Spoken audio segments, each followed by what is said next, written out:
pala yun. Lagi siyang nadidiin sa sapatos kaya ano, makakamatay ng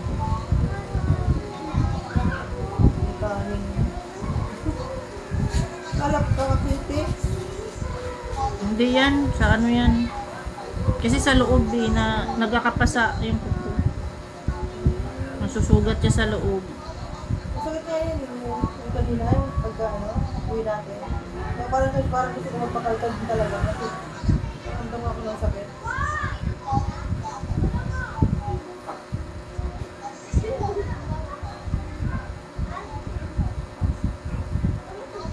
Tinanggal yung dry skin na yan dyan. Gusto ko natanggalan ng dry skin dyan.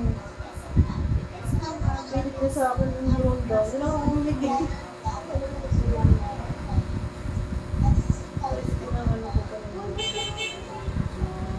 Hindi kita pinipicturean. Saan ba kayo nagpalinis dito lang? Sa Sa parlor? Kay Vanessa? Oo, bakla ang tumira. Eh, hindi naman marunong kasi yung bakla. Inis ka. Kasi mo, Kamukha pa. kasi magkalaman yung nagpagupit ng anak ko. Ang dami ng customer, no? Dami yung customer sa oo eh, sa TV, sa Manila. Oo. Sabi ko, sige, mga marami na hindi na. Wala to!